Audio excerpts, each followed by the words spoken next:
hoje, né, acabou ficando bem corrido em cima da hora, então eu agradeço, né, a participação do professor Arthur Sufiati e da professora Kátia Mansur, do Bernardo também. O Bernardo vai me ajudar aqui na mediação também.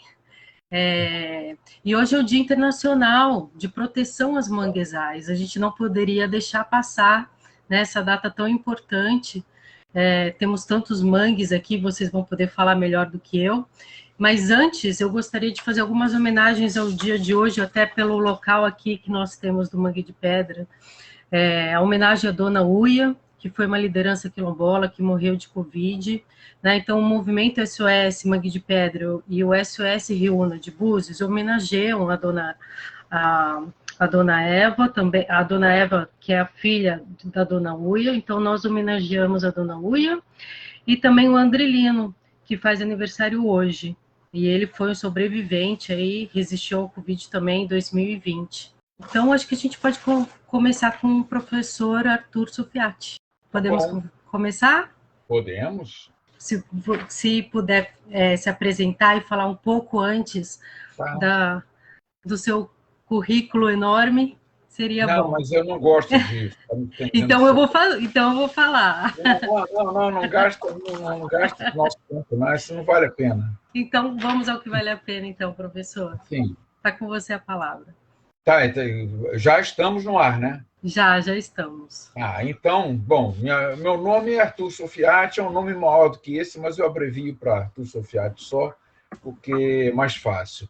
Eu sou professor aposentado da Universidade Federal Fluminense e me especializei em História Ambiental. E me dediquei a estudar os manguezais. Não fico apenas nesse ecossistema, mas esse aí foi o que eu defendi na minha tese, que eu já escrevi vários livros a respeito. E pretendo escrever mais ainda, e pretendo continuar frequentando os manguezais, visitando, conhecendo, né? Não de uma maneira distante, mas presencialmente mesmo. Então, eu queria, hoje, contar um pouquinho da história do manguezal, que poucas pessoas conhecem essa história, né? O manguezal tem uma trajetória muito interessante.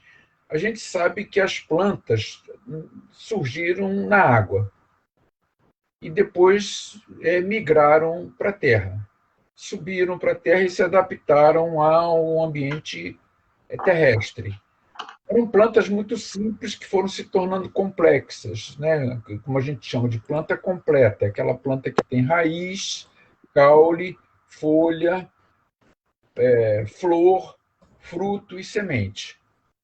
E essas plantas complexas, assim, completas, só se desenvolveram na zona terrestre. E, num determinado ponto, já no início da nossa era, cerca de 60 milhões de anos, um grupo de plantas que estavam adaptadas ao ambiente terrestre resolveram voltar para a água. Eu não vou dizer que resolveram, eu estou personalizando assim, mas planta não decide nada. Quer dizer, elas têm um trabalho delas lá, vão buscar a água do mar. Isso é complicado porque essas plantas estavam adaptadas ao ambiente terrestre. Então, algumas plantas, algumas espécies entram na água de novo, mas numa água bastante hostil, porque é uma água de doce misturada com água salgada. Quer dizer, elas têm que se adaptar a esse novo ambiente. Isso aconteceu no que hoje é o Sudeste Asiático. Os continentes eram mais próximos, né? Então elas apareceram no Sudeste Asiático e tiveram que fazer essas adaptações todas. E quais são essas adaptações principais? Primeiro, é preciso lidar com a salinidade. A gente pensa que o mangue gosta muito de água salgada, mas se ela for colocada no mar mesmo, num ambiente muito salino, ela morre. Se for colocada num ambiente doce, ela enfrenta a concorrência de outras plantas. Então, ela tem que ficar num ambiente intermediário, não muito sal nem muita terra. De qualquer maneira, o sal entra no organismo e ela não sabe lidar com isso se não tiver as adaptações. Então, uma adaptação é barrar a entrada de sal excessivo. A segunda adaptação é diluir esse sal no seu organismo. E a terceira adaptação é expelir esse sal. Então, a gente vai encontrar, por exemplo, o mangue vermelho, que é o mais conhecido de nós, aquele que parece uma aranha, que a gente encontra em Búzios, no Rio Una, é um manguezal que dilui a salinidade no seu organismo. O mangue preto, que é a siribeira, que a gente encontra aí também tanto no Rio Una, quanto no Mangue de Pedra, quanto na Praia da Foca, quanto na Praia da Ponta da Sapata, é o mais elegante, é o mais comprido e mais alto. Então, ele tem uma folha, ele expele sal pela folha. Então, toda vez que eu levo as pessoas a manguezal, eu ofereço uma folhinha dessa para a pessoa lamber. Geralmente elas têm medo, acho que é veneno, alguma coisa assim, mas não. Tanto que no Brasil colonial, entre os pescadores e pessoas mais pobres, 3 folhinhas dessa espécie de mangue faziam uma sopa muito boa. Quer dizer, era o tempero, né? De graça, né?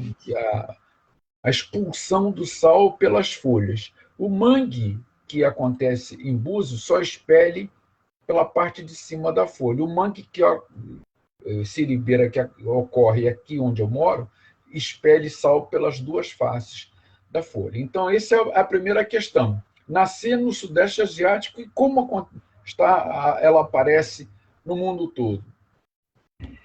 É porque as espécies de mangue, que são cerca de 65 a 70, mais ou menos, no mundo todo, e tem outras também que são associadas, né, navegam. São plantas navegadoras. Elas produzem semente, que a gente chama de propágulo, que é praticamente já uma nova planta embutida numa cápsula. Então, quando ela se desprende da árvore mãe, ela tem resistência para navegar durante muito tempo. Algumas sementes dessas conseguem passar de 90 dias sem perder o poder germinativo, só navegando, até encontrar um ponto que seja favorável à sua fixação, à sua germinação e à origem de uma nova planta que vai também gerar a sua semente, que a gente chama de propágulo, né, e expelir. E existe um outro problema para essas plantas também, é que elas se desenvolvem num substrato, num solo muito compacto, porque tem muita umidade ali, e as partículas do solo se aglutinam de tal maneira que dificulta a penetração do ar. Então, essas plantas precisam de ar. Isso é uma coisa bastante interessante. A gente sabe que as árvores, as plantas de modo geral, emitem raízes para o fundo da terra. Essas raízes vão atrás de nutrientes. Quer dizer, 2 espécies de mangue que nós conhecemos aqui no Brasil fazem isso, todas elas fazem, né? Emitirem raízes para o fundo à procura de nutrientes. Mas 2 espécies emitem raízes para cima, que saem do solo e vêm para cima como se fossem assim pontas. A gente vai ver muito isso no mangue de pedra também, porque as 2 espécies que ocorrem lá são aquelas espécies que formam uma espécie de tapete de pontas no chão. Essas pontas a gente chama de pneumatóforos, são como respiradores. Assim, na extensão dessas pontas que emergem, existem vários poros que a gente chama de lenticela que absorvem o ar e transportam o ar para a planta, arejam a planta, né? Então, ela respira tanto pelas folhas, por onde ela faz a fotossíntese, armazenando carbono e liberando oxigênio, como elas respiram pelas raízes também. Essas raízes especiais que têm essa função de respiradores. É como se fosse um tubo de mergulhador. Sim. Hoje de manhã, nós fomos até o Mangue de Pedras e estava com a maré bem, bem baixa, né? Em razão da época lunar também, e dava para ver bastante essas espécies. Esse Lindas, tapete lindas. de raízes, né? Agora, aí a pessoa pergunta, e quando a maré enche e a água cobre tudo? Como é que essas plantas respiram pelas raízes? Bom, elas suspendem a respiração até o momento da maré baixar de novo para elas respirarem.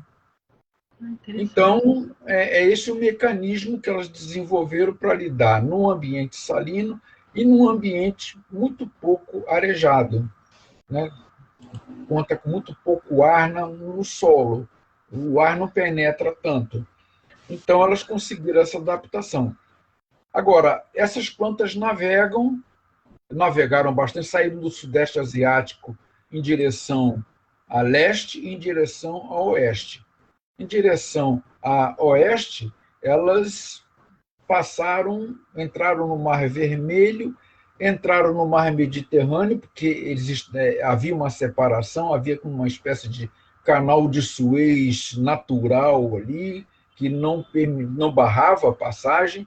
Então, passaram pelo Mediterrâneo, colonizaram todo o lado oeste da África, atravessaram o Atlântico, que era mais estreito nessa época, chegaram à América, subiram e desceram o continente americano, passaram por um outro estreito, que seria o Panamá Antigo, né, porque não havia ligação entre a América do Norte e a América do Sul, desceram pelo Pacífico até o ponto em que a corrente fria de Humboldt faz a curva, porque essa é uma outra característica das plantas de manguezal. Elas não suportam frio. Então, a gente tem aí um ecossistema, nós temos plantas que são adaptadas a um ambiente intertropical. Elas passam pouco acima do trópico e pouco abaixo do outro trópico. O ambiente delas é esse ambiente entre os trópicos. A gente vai encontrar um pouco acima do Capricórnio, um pouco acima de Câncer, um pouco abaixo de Capricórnio, mas não vai encontrar muito longe disso. E a gente vai notar o seguinte: quanto mais essas plantas se afastam da linha do Equador, elas vão diminuindo em estatura, ficam pequenas. É a mesma espécie, mas a espécie não cresce tanto. Quanto mais a gente se aproxima da linha do Equador, elas se tornam muito grandes. Então, os maiores manguezais do Brasil estão no Pará, no Maranhão, no Amapá, e aí elas vão diminuindo à medida que correm para o norte. E elas vão buscar um ambiente que seja favorável para o enraizamento. Que ambientes são esses? O ambiente mais propício é foz de rio. É onde se forma o que a gente chama de estuário, o encontro da água doce com a água salgada. Mas só isso não basta. A gente vai encontrar estuário também em rios que estão desembocando no Ártico, né? Desembocando acima do trópico ou abaixo do outro trópico. Aí também existe estuário, mas o manguezal não entra aí. Ele não consegue se fixar aí porque é questão climática, questão da temperatura.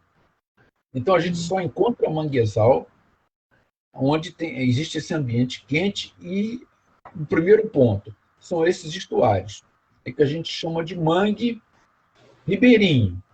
Em Búzios nós temos o Riúna, é um mangue ribeirinho, nós temos Manguinhos, que é uma vala, mas é um mangue ribeirinho também, nós temos Barrinha, que é quase que uma vala também domesticada, né, por um restaurante, mas é um mangue ribeirinho, é um canal antigo, é um córrego que saía de uma daquelas lagoas de Búzios e ia para o mar, e então o encontro da água doce com a salgada permitiu o desenvolvimento de manguezal. Então, esse é o primeiro ambiente. Segundo ambiente em que os manguezais fixam são assim as bacias, que partes mais profundas na margem de rio, ou mesmo formado pelos rios. Mas aí existe um problema de adaptação também. É que o manguezal não pode ficar embaixo d'água o tempo todo. Ele precisa respirar. Então, a maré tem que baixar para ele respirar. E nesses lugares, quando a maré baixa, ainda fica água, porque são depressões em que a água se acumula. Então, a água ficando ali, torna-se difícil o manguezal se enraizar. Mas eles desenvolvem também um sistema para poder respirar. Eles criam aqueles poros respiradores acima do nível da água. E o manguezal que mais se adapta a isso que a gente chama de bacia, né, manguezal de bacia, é o mangue vermelho. O mangue vermelho tem o caule, do caule saem ramificações, que a gente fala que aquilo é raiz, mas não é raiz, aquilo são ramificações do próprio caule mesmo, e quando vai chegando perto do solo, esses caules emitem raízes, e os respiradores estão acima do nível da água. Eles não ficam no chão, eles estão no tronco, eles estão no caule mesmo. Então, essa planta se adapta melhor a isso. Aí eu fiquei impressionado com a dimensão dos exemplares de mangue vermelho na ilha de Marajó, porque lá acontece isso, né? O rio Amazonas e o mar alagam áreas, assim, muitas depressões, e ficam ali. Quer dizer, quando a maré baixa, a água está represada ali. Quando a maré sobe, enche de novo. Então, o manguezal tem que lidar com excesso de água. E aí vai haver uma seleção. Aquelas espécies que respiram de baixo para cima não se fixam muito bem. E as que respiram pelo tronco vão se sair melhor. E o terceiro ponto são as praias calmas, as praias com baixa salinidade. Exemplo, a praia rasa, né, que a gente vai encontrar em Búzios o mangue de pedra, que é o mais conhecido, né? Mas lá na ponta da Sapata a gente encontra outro também. E na Praia da Foca existe um bosque muito pequenininho de siribeira, né? A Vicenia shaueriana, que é o nome científico dela. É muito pequenininho, porque lá o ambiente é muito salino.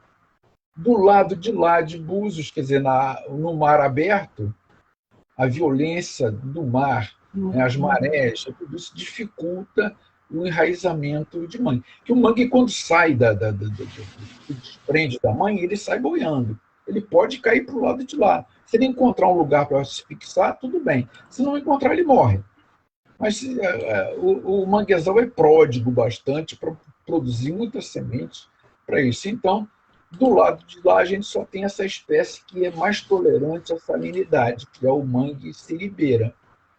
Né? Do lado de cá, dentro da enseada geral de Búzios, a gente vai encontrar o mangue da Sapata, com duas espécies só, o mangue branco e a siribeira. O mangue de pedra, com o mangue branco e a siribeira. O mangue de Manguinhos, que é um mangue ribeirinho, só com o mangue branco. O mangue de Barrinha também só com mangue branco.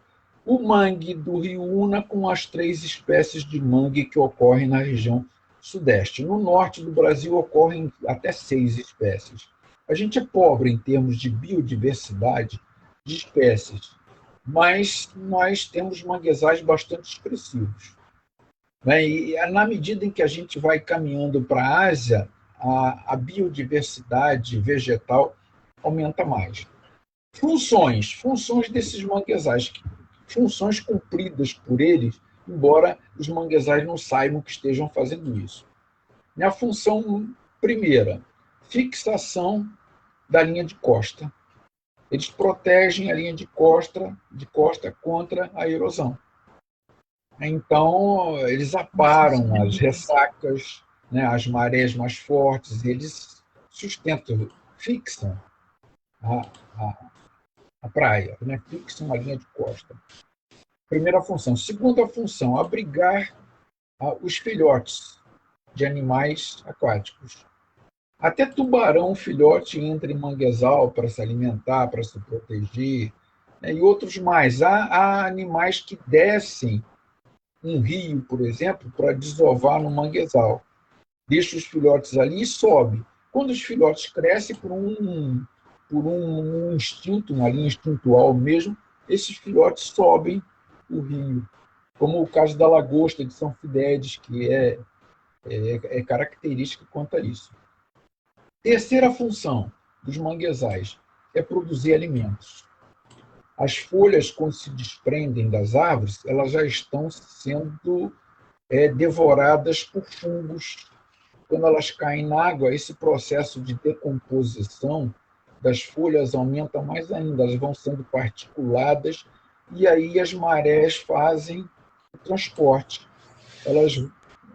Esses pedacinhos de folha são levados para o mar e viram alimento para os peixes. Então, dentro do próprio manguezal, essas folhas são devoradas. Então, essas 3 funções são fundamentais para a manutenção da linha de costa. E agora descobriram uma nova, quer dizer, não descobriram propriamente, mas mostraram que ela é bastante importante. O manguezal as plantas de mangue são excelentes para concentrar carbono e liberar oxigênio.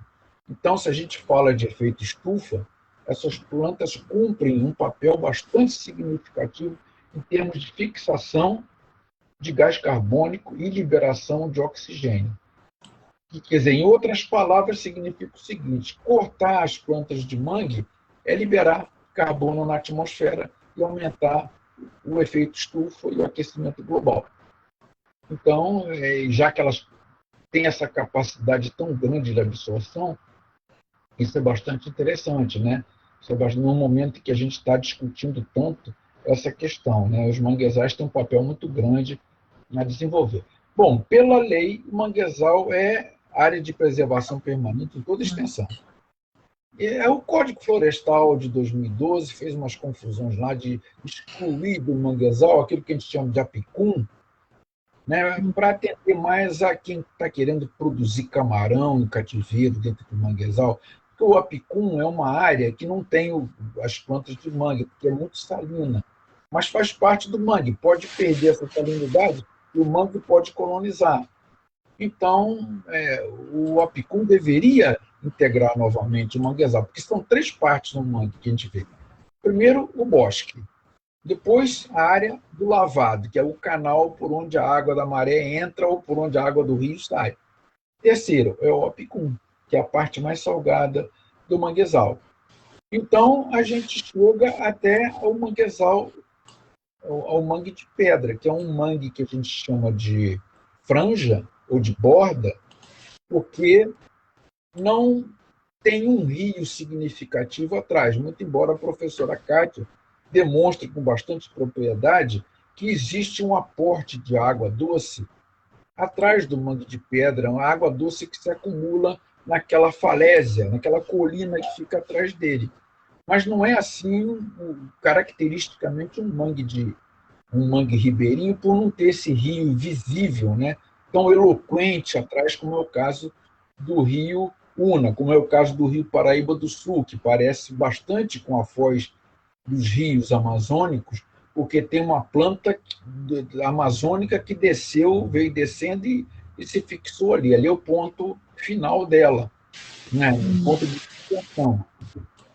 E existe um outro tipo de manguezal que é muito raro não, mas é difícil dos cientistas lidarem com ele, que é aquele mangue que se fixa num rio, geralmente pequeno, e esse rio tem a sua foz fechada, ou por ação natural, né, por perda de vazão e força do mar, que barra, ou por ação humana, que vai lá e barra o rio mesmo, como acontece no sul do Espírito Santo, como acontece no norte do estado do Rio de Janeiro, e o manguezal fica aprisionado.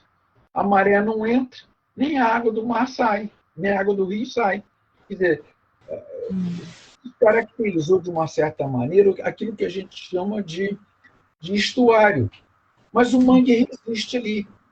E aí vai depender da situação. Se ele ficar o tempo todo embaixo d'água, a tendência é morrer, ou desenvolver mecanismos que salvem o mangue do estresse. Quer dizer, eu já vi essa situação. Mangue branco, por exemplo, embaixo d'água o tempo todo, os respiradores afogados o tempo todo. Ele lança raízes da parte emersa e dessas raízes saem os respiradores. Em Macaé acontece a 5 metros de altura, os respiradores lá em cima brotando, como se aquilo lá fosse o solo. Solta a raiz, vêm para o chão lá de cima, as raízes aéreas, e respiradores lá em cima. Então, o manguezal tem plantas assim que são extremamente inteligentes, né, que eu acho que, de fato, inteligência na natureza... Inteligência. Inteligência na natureza eu acho que existe. As plantas podem não ter consciência, né? Elas podem não saber o que elas fazem, qual é o papel delas, qual a importância delas, como é que elas vieram parar tão longe do ponto de origem, que é o Sudeste Asiático, como elas foram se multiplicando em outras espécies mais. Tudo isso ela pode não saber, mas eu vejo uma inteligência, né, nos seres vivos, nesse processo de adaptação a condições estranhas, a condições até inóspitas, né, até adversas para uma espécie, então para as espécies. Então eu vejo essa plasticidade muito grande nos manguezais e eu fico muito admirado disso. Um exemplo só para terminar, que eu já falei muito. Eles são tão capazes de se adaptar a condições assim hostis. E quem vai, por exemplo, a Rio das Ostras, um pouco acima do Rio das Ostras, subindo um costão rochoso, vai encontrar ali em cima um pequeno bosque de mangue branco. Eu, fazendo isso a pé, cheguei lá em cima do costão rochoso e falei: ué, o que vocês estão fazendo aqui em cima? Aqui não tem rio, aqui não tem mar. Não, o mar está lá embaixo. Como é que vocês vieram para cá? Aí pensa, estuda, examina como é que isso vai acontecer. A gente vê, numa ressaca, o mar pode jogar sementes lá para cima do cordão rochoso, essas sementes caírem em uma cova na pedra, que tem um pouquinho de terra, se desenvolvem. A presença do mar ali, né, a salinidade do ar, permitem que a planta se desenvolva. Então, a planta mãe vai povoando o ambiente. E eu fiquei impressionado do mangue branco lá em cima. Eu falei: isso não existe. Na literatura especializada não existe. Mas se eu contar para alguém que isso que eu encontrei, ninguém acredita. Aliás, poucas pessoas acreditam nas descobertas que eu faço, ou na importância que eu dou, né, para as descobertas que eu faço. Quando eu vejo um pé de mangue no rio, aí isso aí não importa para o cientista, não importa, porque o que conta no manguezal é o bosque, é a capacidade que ele tem de produzir alimento, né? E um pé de mangue só não vai fazer isso. Mas eu falo, esse exemplar de mangue que está aí sinaliza que aqui é um ambiente apropriado para o manguezal se desenvolver. Ou pode acontecer um manguezal aí, ou já aconteceu, ou pode se tornar esse exemplar aí, né? Ontem, sábado mesmo, eu encontrei. Eu cheguei num lugar que não existia manguezal, mas fui lá porque eu falei: aqui pode acontecer um. E existe, agora existe. Eu fiz isso há 20 anos atrás. Agora ele está. Então, essa plasticidade, essa capacidade de adaptação, né, de resistência, essa resiliência dos manguezais trazem um ensinamento muito grande para a gente, que é capaz de aprender. Muito bom. E professor Sofiati, então, essa questão da respiração delas é tão importante e é tão necessária, então, que aquela questão de transposição dos efluentes ao rio Una e o aumento do volume de água, isso pode ser uma grande ameaça ali a todo o ecossistema ali do manguezal, né? Eu acho que ele pode acontecer o seguinte: se aumentar a vazão de água doce, eu até já conversei com a professora Cátia, hoje já conversamos sobre isso. Pode ser água mineral jogada ali, água limpíssima, água que pode ser bebida pelas pessoas sem tratamento. Essa vazão maior afeta o manguezal, porque vai ser um aporte de água doce maior. A gente fala: mas o manguezal está acostumado com água, mas não é bem assim. Não é bem assim. Muita água doce não permite o manguezal se desenvolver, como eu já falei, porque entram espécies que competem com ele. Ele parece que foge da presença dessas espécies exatamente para viver bem. Se aumenta o aporte de água salgada, ele também não resiste. Então, certamente que alguma mudança há de ocorrer. E essa mudança pode ser assim, tanto no sentido de restringir, de diminuir assim, o bosque, quanto de suprimir o bosque. E também no rio Una, quer dizer, muda bastante a questão. O mangue que está na foz do rio Una exatamente por esse aporte de água doce, porque altera o estuário, né? Aquela mistura de água doce com água salgada. Então, isso é bastante preocupante. Agora, se houver um processo de revitalização do Rio Una, uma revegetação das margens, dos afluentes e tudo mais, eu sei que a água doce vai se concentrar mais, mas eu não acredito que essa água doce concentrada por esse processo natural, esse processo antrópico de renaturalização do rio, cause problemas ao manguezal, porque vai ser uma coisa controlada pela própria vegetação. Agora, simplesmente transformar o Rio Una naquilo que eu estou chamando de emissário sobremarino, aí não dá. Aí não dá porque vai ser um esgoto tratado ou não tratado, lançado diretamente na orla, não é mar distante do continente, é na orla. Então, isso afeta profundamente não só o manguezal, como algas, como outras espécies que existem ali, né? A pesca, tudo altera profundamente. Então, em síntese, é essa apresentação que eu quero fazer desse ecossistema que é tão plástico e tão maravilhoso e que atrai tanto assim a atenção de pessoas que estão atentas para isso, para isso, né? E nos dá tantos ensinamentos. Hoje a gente observa as pessoas que vão até o mangue, né? Existem aquelas que leem a placa e aprendem um pouquinho, outras que vão lá, olham, acham diferente, mas a gente é muito importante promover essa educação ambiental. Né? Às vezes as pessoas só vão lá, olham, tiram foto e saem. Hoje eu conversei, foram 5 famílias que eu expliquei isso. Né? Então são 5 famílias que já vão replicar esse conhecimento. E acho que a gente tem que aumentar cada vez mais, e agradeço, fica a nossa homenagem pelo dia de hoje, por essa ajuda e a proteção, agradeço em nome de todos. Eu que agradeço, obrigado. Obrigada. Professora Kátia, Bernardo? Oi. A sua câmera está fechada. Agora foi. Oi. Tudo bom, professor Sofia? Tudo bom, Carol? Tudo bem. Bom, vocês, Bernardo, também, eu vi aí. Que bom estar aqui. É um prazer ouvir o professor Sofiati, tanto ensinamento sobre o mangue, como a gente aprende cada vez que ouve o professor falando sobre esse ecossistema tão especial. Eu preparei aqui uma apresentaçãozinha, você sabe que eu não resisto botar umas fotos, né, os mapas. Eu acho não consegui aqui compartilhar. Minha formação geológica, que não permite eu falar sem botar um mapa, né? Isso também, sabe, Kátia? Mas eu não sei mexer assim, transmitir daqui para aí, eu não sei. Teria que ser daí mesmo, né? Eu não sei, então. Mas se fosse o caso, a gente até passava para o senhor, que eu acho que. Mas, de qualquer maneira, eu vou dizer uma coisa.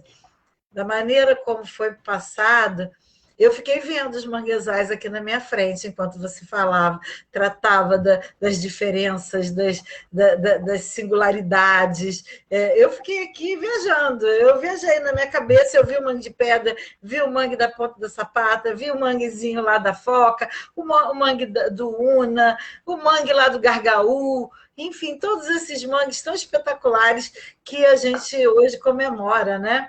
Pois é. Então viajou tanto quanto os manguezais viajaram, ou viajam. É verdade. Eu vou aqui tentar compartilhar minha tela, vamos ver se eu vou conseguir. Me diz aí, gente, se está rolando. Eu vou botar aqui a minha apresentação. Apareceu aqui. Está indo.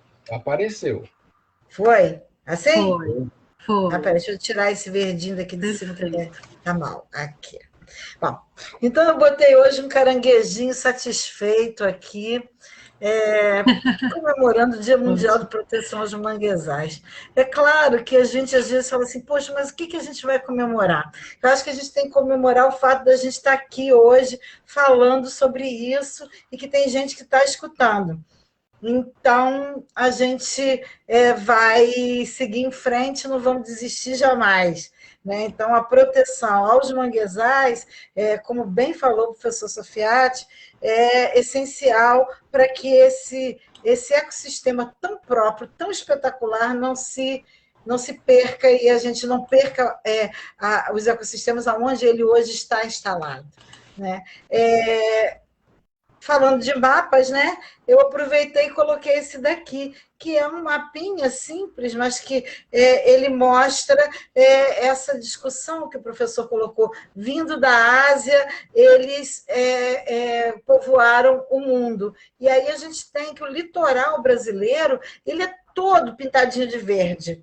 Né, mostrando que a gente tem manguezais, e aí muito bem disse o professor Sofiati, que para o norte os manguezais são maiores, mas também o que acontece na linha do Equador? As marés são macromarés, são marés que podem chegar a 7, 8 metros de altura. No Nordeste, a maré mesomaré é 4 metros, 3 metros. E aqui no nosso mangue, se a gente vê no dia a dia, ele é de 1 metro, mais ou menos, são as tais das micromarés. Então, isso também certamente influencia e muito os manguezais. Então, a linha do Equador também é extremamente importante nessa questão. E a gente vê também que o hemisfério sul ele é mais rico nesses manguezais. Segundo esse Atlas dos Manguezais do Brasil, ele é de 2018, mas é um trabalho muito bacana do ICMBio. Não sei se vocês já tiveram, deixei o endereço embaixo,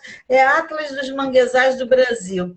E lá está dizendo que é o segundo país em extensão de mangues, com cerca de 14 mil quilômetros quadrados ao longo da costa do Brasil, muitos altamente ameaçados. E aqui eu coloquei uma foto desse mangue tradicional, né? E o nosso estado ele tem cerca de 1% desse manguezal, em hectares, desse manguezal do Brasil. Né? É pequeno, e aí, como disse o professor, Amapá, Maranhão, o Pará, são os grandes detentores dessas grandes áreas de manguezais. Mas o nosso estado, mesmo sendo um dos menores do nosso país, mas ele tem uma costa muito recortada, e isso faz com que a gente consiga ter uma quantidade de manguezais até bastante importante, apesar de muito pouco em relação a esses outros estados do Brasil. E também manguezais nós temos aqui no estado do Rio, vindo para cá, né, esses manguezais de dimensões diferentes. Aqui eu coloquei a foz do Rio de Paraíba do Sul, lá com o Gargaú, aí perto do professor Sofiati, aquele manguezal maravilhoso aí na foz do Rio de Paraíba do Sul, né, e uma escala que eu botei de 5 quilômetros, mostrando essa dimensão, e aqui embaixo, em branco, contornando aqui, ó, está o mangue de pedra, e aqui 1 quilômetro, mostrando que ele realmente é um mangue muito pequeno, não só em comprimento, mas também em dimensão areal. Ele chega a ter por volta de 1 hectare só. E aqui a gente vê o manguezal lá da Lagoa de Quipari, desculpa, isso aqui é uma outra coisa, é o manguezal lá do Gargaú, e aqui o mangue de pedra, bem diferentes e realmente mostrando que são mangues diversos. E esse texto aqui até diz respeito ao professor Sofiati, de onde eu tirei essa foto. Então, aqui está o nosso mangue de pedra, localizado aqui na pontinha de Búzios, entre Búzios e Cabo Frio, cerca de 1 hectare. Para quem... 1 hectare é cerca de um campo de futebol, um lugar pequeno.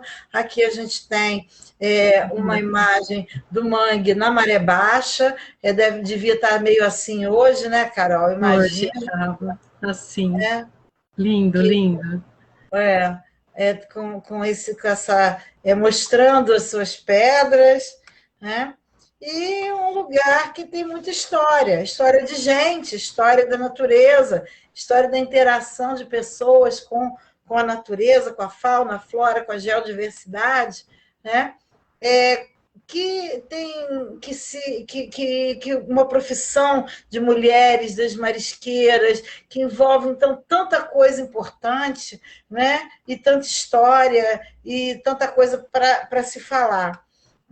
um lugar como esse, que passou a ser uma área de proteção ambiental, uma APA municipal, a partir de 2018, cujo contorno está aqui. Aí eu fiz uma pesquisa nesse Atlas aí também, em 2018, por esse Atlas, existiam 75 unidades de conservação, certamente o Mangue de Pedra não estava nele, né? Porque foi de dezembro de 2018 o decreto de criação da APA, e desses 75 unidades de conservação, 18 são de proteção integral e 57 são de uso sustentável, como é o nosso mangue aqui. Embora a gente faça uma campanha para que ele seja de proteção integral, porque a gente entende que não dá para ocupar essa área com nada mais. E a gente vai mostrar um pouquinho dessa importância. Então, o professor Sofiati já falou, árvores com substrato arenoso rochoso, olha aí que coisa linda, né? Olha isso. Aí. Por aí que dá para ver bem. Professor. E aqui, ó, os minúsculos caranguejinhos do mangue. São miudinhos, porque eles não vão conseguir furar nesse lugar de cascalho. Eles só conseguem ser grandes, a seleção natural atuou de uma maneira linda aí, e os caranguejinhos são pequenininhos. Esse daí é grande, olha o tamanho dele, o tamanho de uma folhinha ali, mas tem uns que são de 1 centímetro. São incríveis, realmente é um lugar... Sobe. Né? Sobe árvore. Essa espécie é arborícola. Essa espécie sobe em árvore, exatamente. E tem uns minúsculos, de 1 centímetro a menos, que também ficam por aí e que povoam. E eu acho que seria muito interessante. Eu entendo que tem muito poucos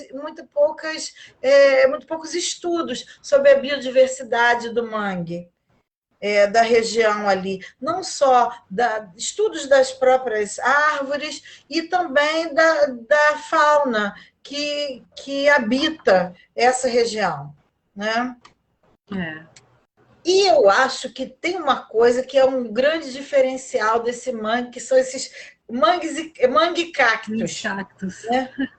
É um negócio assim que realmente esse é diferente, muito diferente. Essa imagem ficou muito, muito linda, os dois juntos. Olha isso. De um lado, uma vegetação seca, que a gente é típica daí, dessa região, desse hotspot de vegetação, né? Do Centro de Diversidade Vegetal, de Vegetação do Cabo Frio, que é conhecido, essa vegetação semiárida, né? E do lado, o manguezal crescendo em cima de rocha. Tudo diferente, olha aí. Essa é a vegetação. Aqui, ó, o manguezinho lá, tadinho, soltinho ali do lado do cacto, no meio das pedras. Aí. Olha isso, que lindo. Olha isso. Olha lá atrás a falésia, lá atrás, lá no fundo a falésia, aqui, ó, as falésias lá da Praia Rasa, aqui a falésia da Praia Gorda, aqui o final do mangue, a região onde o mangue termina. Ele é só esse pedacinho dessa enseada, onde as águas vêm mais mansamente, as pedras que tem aqui ajudam a frear um pouco dessa água também, para ela não chegar forte, com ondas fortes aqui em cima, porque isso daqui é falésia ativa. Falésia ativa. Enquanto que essas aqui são paleofalésias, ou seja, antiga falésia. Para quem não sabe, falésia é uma feição de litoral onde o mar bate e vai escavando por baixo e vai derrubando a parte de cima.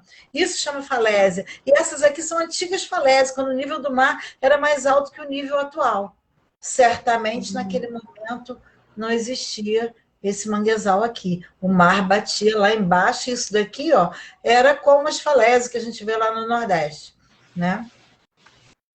Aí. Interessante. O manguezal aqui, olha que coisa. Né? E as ameaças, que nós temos várias. Essa daqui, ó, é uma dessas que hoje eu sei que vocês foram lá, né, Carol?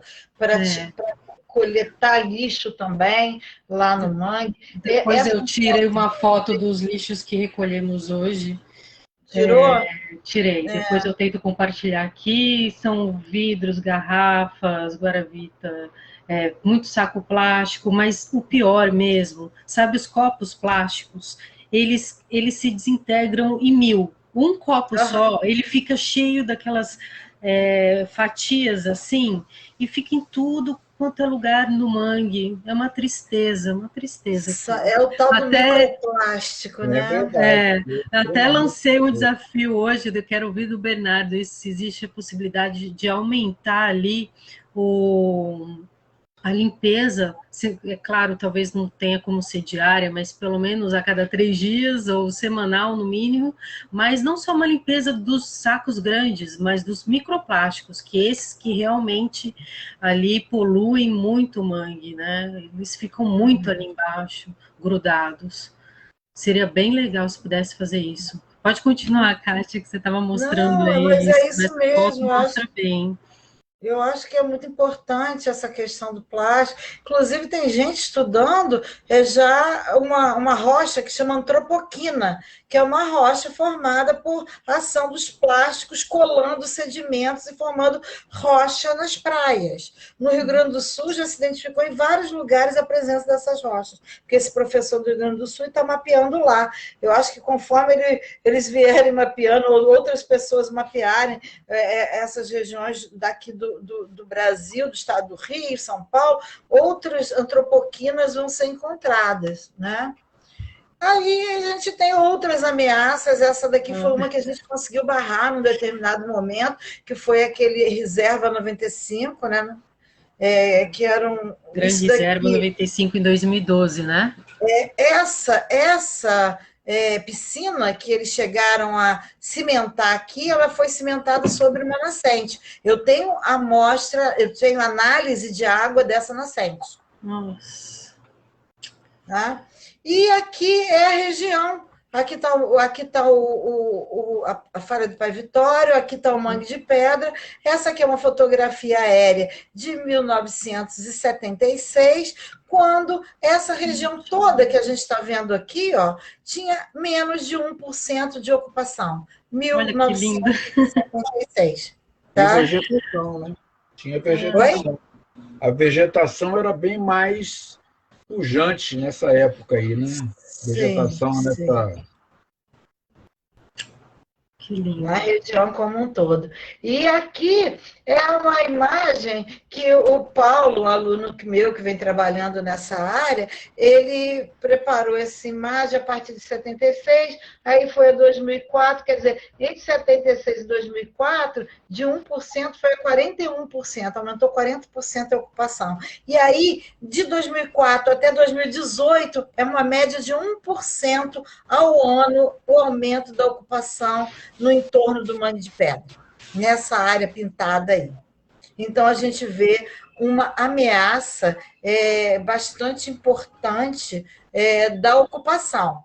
E a gente vai entender até por quê. O professor Sofiati até já falou da questão da água subterrânea, que é o que eu vou mostrar rapidamente mais para frente. Mas aí é uma imagem que mostra aí de 2004 a 2018, está tudo em rosa aí, e em verde está... Basicamente, o que tem aí é essa área, que é a APA do Mangue de Pedra, e essa região daqui, ó, aqui é o Canal da Marina, e aqui é aquela região alagada, brejosa, aqui ao sul do Pai Vitório, e que se conecta com todo aqueles alagados por trás da rasa que o empreendimento, esse empreendimento que tem aí, Aretê, né, ele interfere nessa drenagem. Né? Interfere como? Oi? Interfere pela construção... E pela drenagem a partir desses grandes canais, que vão fazer o quê? Vão secar áreas e vão fazer água salgada entrar nessa área, que é uma área de águas salobras a doces, inclusive com muitas espécies que vêm migratórias, que aí vêm descansar no inverno do hemisfério norte. Porque toda essa área aqui da Rasa Bahia Formosa, ela é uma área alagadiça, né? Exatamente, eu vou mostrar isso mais para frente também. Eu E se trouxe um você mapinha aqui puder, para a gente ver. Kátia, falar do dia que vocês foram falar da rua, do asfaltamento também, se Ah, não, puder atualizar vou todo mundo, falar. ótimo. Aham. Eu vou falar daqui a pouquinho. Eu vou mostrar aqui e vou falar sobre isso. Essa daqui é uma imagem daquela de 76, onde, como eu comentei, a gente andou medindo a continuidade do mangue. Aqui a gente tinha 29 metros de espaço vazio aqui na descida do mangue, né? Aqui nessa região. E o resto do manguezal todo é 470 metros. Hoje, aqui é 2007, já tinha aumentado o espaço vazio de 29 para 53, e em 2018 a gente já tinha 72 metros aqui, e de 470 a 419 metros. Ou seja, essa região daqui ela está sofrendo muito com uma perda de árvores, muito possivelmente relacionado aqui, talvez, a modificações na distribuição das rochas aqui na frente. Isso a gente precisa verificar isso com muito cuidado, né? Uhum. E o professor Sofiati falou, eu aproveito e mostro, eu não vou falar deles, mas vou mostrar. Esse aqui é o bosquezinho da foca, aqui ele mais de perto, são poucas árvores, mas é mangue, tá aí. Aqui tem uma falha geológica bem aqui do lado. Aqui é o mangue da Ponta da Sapata, aqui também, ó. Tá ele aí.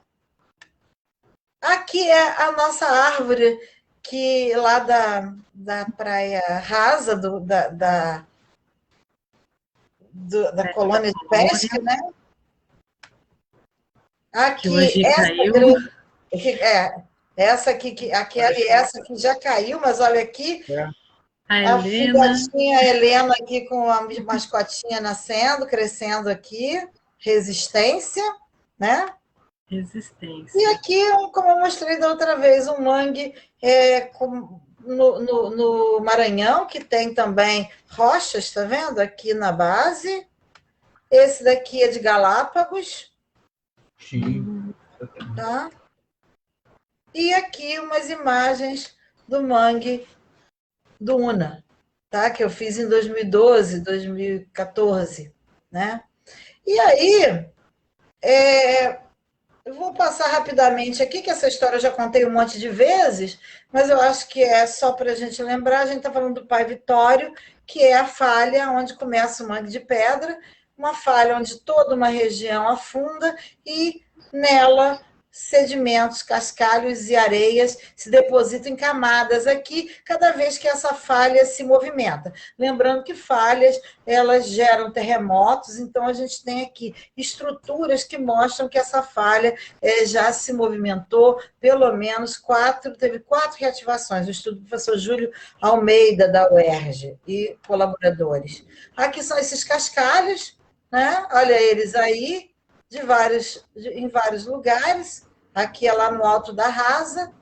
Aqui a erosão nas falésias, na colônia de pesca da Rasa, gera esse monte de cestos. Esses cestos são retirados daqui, e quando a maré sobe, a onda bate, faz um barulho inesquecível.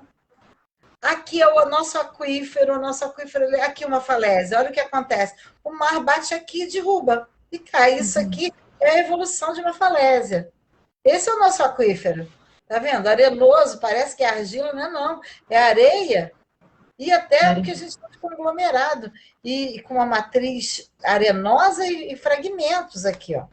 Olha só isso, que lindo. São todos vários tipos de rocha que existem em Búzios, aparecem no chão do mangue de pedra, inclusive alguns dobrados, tá vendo? Que são rochas metamórficas. Essa daqui é uma rocha ígnea vulcânica, elas todas no piso do mangue de pedra, que faz parte desse conjunto de rochas que eram trazidas por esses rios para esse lugar. e esse conjunto de rochas, eles formam os aquíferos. E o aquífero é o quê? É a rocha que contém e transmite água. Isso daqui é na descida ali do mangue. Eu tenho um filmezinho aqui, ó. A água aqui, se vocês olharem, acho que dá para ver. Aqui é minha aluna que estava lá no dia, Helena estava nesse dia também. Nós molhamos umas plantas aí. E aqui, ó, a gente vê a água escoando devagarzinho, quer ver, ó? Aí, aqui, ó. A água vai até, ó, descendo, até descarregar. Nesse dia, tinha um riozinho descendo. Olha, não sei se dá para notar, mas estava escoando por aqui. Né? Sim. É o Rio do Fuso. É, os rios de... Peraí, agora tem que vir aqui. Ai. Bom. Então, o que eu já falei, que a gente estuda o aquífero, que é essa rocha, entende como essa água é, qual é a qualidade, como ela está distribuindo, de onde que vem essa água, como é que ela é, como é que ela descarrega na praia e como é que ela pode alimentar o mangue.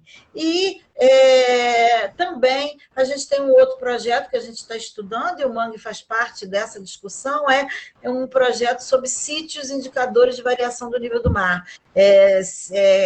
Como eles podem nos trazer informações, e no caso de variações, o quanto que o mangue poderia sofrer, como o professor Sofiati já colocou aqui também. Não só como ele contribui para diminuir a quantidade de gases de efeito estufa, mas no caso também, se havendo esse aumento, o quanto ele será atacado, o quanto ele será ameaçado, e a gente está trabalhando com cenários aí de estudos de variação. Né? Então, aqui são algumas das nascentes, eu já mostrei isso. Aí são os vários lugares que os poços do entorno que a gente mediu.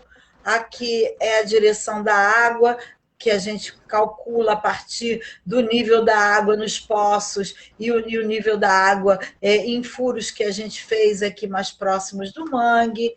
Aqui é um mapa que mostra o escoamento superficial, a água escoa por essas partes mais clarinhas aqui, essas partes aqui mais altas são áreas que a água vai bater aqui e escoar para infiltrar. O mangue está nessa área daqui, ó, esse verdinho mais escuro é o nosso mangue, né? E aqui são umas imagens que eu queria parar só um minutinho para mostrar para vocês, que interessante. Olha isso aqui, ó, tá vendo? Isso daqui é lá no mangue, onde a gente tem o fim do mangue, onde está ali no finalzinho, onde termina o mangue de pedra. Isso aqui é a praia. São 3 estudos onde a gente fez jogou uma corrente elétrica no solo e colocou uns coletores de informação que trazia para a gente a resistividade do material. O que é resistividade? É o contrário de condutividade. Vocês sabem que quanto mais salgada é uma água, mais condutiva ela é. Se a gente põe sal na água, a gente consegue transferir eletricidade por ela. E aqui, ó, quanto mais vermelho, é mais resistível, ou seja, menos condutível, menos sal tem. Aqui, ó, é embaixo do mangue. Olha a água, ó. A água doce que desce da encosta, que vai por baixo, como ela sobe aqui, ó, pela falha. Olha que coisa linda. Olha aqui também, ó. Olha aqui, ó. Olha que lindo. Não é só a água que escoa de cima, não. A água que infiltra lá em cima e que consegue subir através dos condutos das falhas. A gente já mapeou umas 4 ou 5 falhas aí na praia. Olha que coisa mais linda. Que estudo maravilhoso. Olha só isso. Olha aqui. Aqui é lá em cima, lá na Carlito. E aqui, ó, também de novo, olha a água doce lá no alto da Carlito. E o que a gente falou, teve lá há 2 semanas atrás, e conversou com o secretário de obras e pediu para ele, levamos ele até as nascentes, e pedimos a ele que, na continuidade do processo de pavimentação da área, que não usasse mais asfalto, que começaram a usar asfalto lá do outro lado, mas que nesse lado daqui do mangue de pedra, que não usasse, ele se comprometeu com a gente de usar aquele revestimento intertravado, que ele permite a infiltração de água. Eu acho que ele se comprometeu, o Bernardo estava lá com a gente se colocou à disposição, e eu acho isso muito positivo, porque o que a gente quer é que o mangue continue recebendo essa água doce que vai fazer esse balanceamento que a gente conversou aqui, que o professor Sofiati falou da importância da água doce. Então, a gente mostra aqui que não só a água infiltra daqui, mas que ela vem aqui por baixo e ainda consegue subir por capilaridade, pelas falhas, para a área de cima. Ou seja, a gente tem, de fato, um lugar espetacular. Né? Temos essa cartilha, temos essa cartilha aqui. Uhum. Quer falar? Não, pode falar, pode falar. E aí, eu coloquei aqui no finalzinho um pouco dessa questão do UNA, que eu acho que é importante em nome da proteção, não só do manguezal do UNA, quanto do manguezal do Mangue de Pedra. O que a gente vê aqui é que o próprio canal do UNA, aqui é 2020, aqui é 2013, ele vai migrando aí e possivelmente uma parte dessa migração, dele ficar mais retilíneo, tem a ver com a quantidade de água que chega, porque essa quantidade de água, ela faz alterações no próprio canal. Né? Olha só aqui, a água chegando com sedimentos vindos do UNA, chegando na praia e sendo carreado esse sedimento em direção ao sul. Ou seja, em direção à rasa, em direção ao Mangue de Pedra, em direção aos corais. Né? Então, aqui a gente vê perfeitamente a direção do fluxo da corrente que a gente chama de deriva litorânea, que é essa corrente que vem paralela à praia. Tá? E aqui, olha ela, como vem, ó, passa pelo Mangue, passa pelo Pai Vitória e segue, ó. Tá vendo? E aqui, então, eu tenho um mapa que é baseado nos mapas hidrológicos do Serviço Geológico do Brasil, ou seja, assim como o IBGE é o órgão responsável por fazer o nosso mapeamento geográfico e fazer o mapeamento da população, da economia brasileira, o Serviço Geológico do Brasil é responsável por fazer toda essa informação, tirar essa informação e trazer para o nosso meio físico. E aqui parece a Itália, né? Uma bota, mas não é não, é Cabo Frio, Búzios está aqui, ó, né? Assim. E aqui é Cabo Frio. Tudo isso que está vermelho aqui, gente, é alto risco de inundação. Aqui, ó, tá? É o UNA. Olha atrás aqui do UNA, nessa área aqui, o quanto ele é sujeito a inundação. E se a gente acompanhar, olha só, tem aqui a área relacionada lá ao Rio São João, né, Tamoios, o aquífero de Tamoios, aqui tudo ocupado, uma área bastante inundável aqui por trás, e essa área que vem aqui da área da Marinha, ali, depois do UNA, na área do UNA, e que, ó, de maneira direta, vai até o Peró. Olha como essas áreas todas se relacionam e são importantes do ponto de vista ecossistêmico. Essa água que está em subsolo. E isso é muito importante porque aumenta a vazão do UNA para 800 litros por segundo. Essa área aí, que já era a área com alto risco de inundação, vai ser inundada quase que permanentemente. Né? E eu não estou falando aqui de esgoto, não. Estou falando de água. Eu não estou nem considerando o fato de haver lançamento de resíduos de esgoto. Né? E aí... eu estou falando de outra coisa, estou falando dos sedimentos, aumenta, já mostrei isso outro dia, aumenta a velocidade de fluxo, aumenta o sedimento fino carreado em suspensão, porque eles, numa velocidade, eles têm suspensão, e tem aqueles que rolam e deslizam no substrato. Aumenta a velocidade, vai aumentar também não só a carga de fundo, quanto o material que vai sendo levantado do fundo e trazido para cá. Ou seja, o que a gente espera é que vai haver uma remobilização de sedimento, não só naquela área lá da parte mais inundável, ali talvez menos, mas na parte mais final do Una, onde ele corre sobre areia, porque na parte final do Una ele corre sobre areia, ele não corre sobre argila. São os cordões arenosos que eu vou mostrar aqui para vocês. Aqui eles, ó. Isso aqui são linhas de antigas praias, tá? E aqui está o Una, ó. Nessa área daqui, ele vai vir arrancando areia e jogando areia para cá. Como disse o professor Wagner, naquela reunião com o Ministério Público, a praia rasa vai virar uma piscina de água estagnada, porque vai ficar tão rasa. Olha o nome, ela já é rasa no nome. Que vai ficar estagnada, ou seja, a qualidade disso daí, ainda por cima, com dejetos de estação de tratamento, pode ser ainda a condição pode ser pior do que a esperada. E aí a gente vê, ó, as antigas linhas de praia aqui, ó. Tá vendo? Isso aqui é areia. A areia vai ser transferida, vai haver uma erosão das margens do Una, e essa areia vai vir para onde? Vai vir para cá. E vai vir para onde?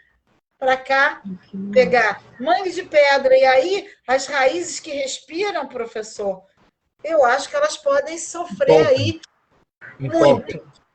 Né? Porque soterrando as raízes, a planta sucumbe. Pois é. Isso. E, para fechar aqui, eu queria só lembrar que o mangue, ele sustenta muitas pessoas, ele sustenta muitas histórias, né? Como Chico Science disse, né? Da lama ao caos, do caos à lama, um homem roubado nunca se engana. E nós, como já estamos cansados de se apropriarem das nossas riquezas, a gente vai lutar com muita força para manter os nossos mangues vivos e produtivos, né? Aí, muito obrigada. Muito Legal. bom. Muito obrigada, Kátia. Fica aqui também nossa homenagem por esse dia, né? Que você é uma grande defensora aí dos manguezais e justamente por esses grandes estudos que nós podemos embasar, né, a nossa defesa técnica, jurídica e lutar aí com todo esse embasamento técnico de vocês, tá? Todos esses estudos, agradeço. Bernardo, quer falar alguma coisa? Vamos lá. Não, acho que foi muito boa a exposição do professor Arthur, da Kátia também, que lidou muito com essa parte física aí do carregamento de resíduos, né? O soterramento, o consequente soterramento por sedimentos ali da praia rasa, e esse impacto no ecossistema marinho. Acho que a questão das áreas alagáveis, sujeitas a alagamentos ali nas margens do Una, também é muito significativo, né?